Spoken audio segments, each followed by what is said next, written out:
അവൻ ജനക്കൂട്ടത്തോട് പ്രസംഗിച്ചു കൊണ്ടിരുന്നപ്പോൾ അവന്റെ അമ്മയും സഹോദരരും അവനോട് സംസാരിക്കാൻ ആഗ്രഹിച്ച് പുറത്തു വന്നു നിന്നു.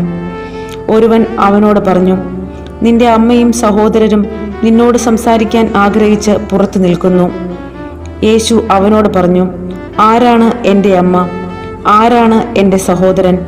തൻ്റെ ശിഷ്യരുടെ നേരെ കൈ ചൂണ്ടിക്കൊണ്ട് അവൻ പറഞ്ഞു, ഇതാ എൻ്റെ അമ്മയും സഹോദരരും. സ്വർഗസ്ഥനായ എൻ്റെ പിതാവിൻ്റെ ഇഷ്ടം നിറവേറ്റുന്നവനാരോ അവനാണ് എൻ്റെ സഹോദരനും സഹോദരിയും അമ്മയും. ദൈവത്തിന്റെ സ്നേഹവും